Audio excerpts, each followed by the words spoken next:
سورہ بقرہ کے بارے میں آ رہا ہے، پورے قرآن کا خلاصہ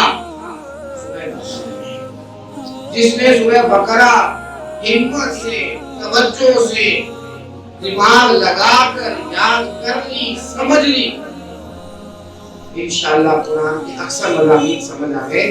حضرت عمر فاروق رضی اللہ تعالیٰ عنہ وہ شخصیت ہے جن کے بارے میں میرے نبی نے فرمایا میرے بعد اگر کوئی نبی ہوگا عمر وہ والی شخصیت فرماتے میں نے سورہ بقرہ 7 سالوں میں پڑھی۔ 7 سالوں میں پڑھنے کے بعد اتنی مجھے خوشی ہوئی میں نے سب کو اکٹھا کر کے دیکھ بتا کے سب کو دعوت کھلائی کہ میری آج سورہ بقرہ ختم ہو گئی۔ آج کل جادو ٹونے کا بڑا ماحول ہے،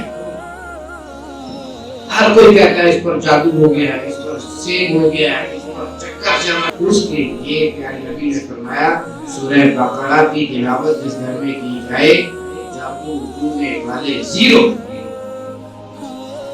نہیں بس چلتا۔ اس لیے ہم نے سورہ بقرہ کی تلاوت کا بھی اہتمام کیا ہے۔ یہ 4 پیرس پر مشتمل ہمارا کورس ہے، اور یہ ہم نے کیوں کرنا ہے؟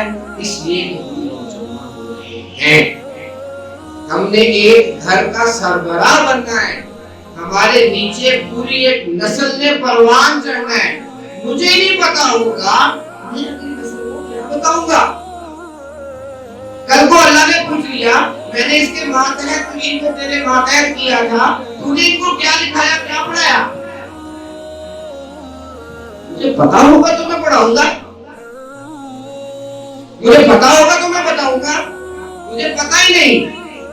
بہت پیسہ تھا، دولت تھی، صحت تھی، عزت تھی، طاقت تھی، دماغ تھی، سارا پتہ لگا دیا، میرے قرآن کو کیا ٹائم دیا؟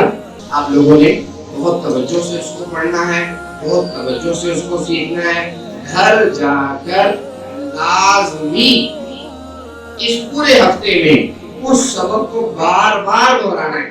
قرآن کھولنا ہے، الف لام میم ذالک الکتاب لا ریب فیہ ھدی للمتقین، ہدایت ہے متقیوں کے لیے۔ متقی کون ہے؟ آگے صفتیں بیان کر دی، جو غیب پر ایمان لاتے ہیں، جو نماز قائم کرتے ہیں، جو زکوٰۃ دیتے ہیں۔ پتہ چلا قرآن سے نفع اسی کو ملے گا جو نماز پڑھے گا۔ قرآن ہدایت ہے اس کے لیے جو نماز پڑھے گا، جو نماز نہیں پڑھے گا وہ پھر گلہ نہ کرے، وہ شکوہ نہ کرے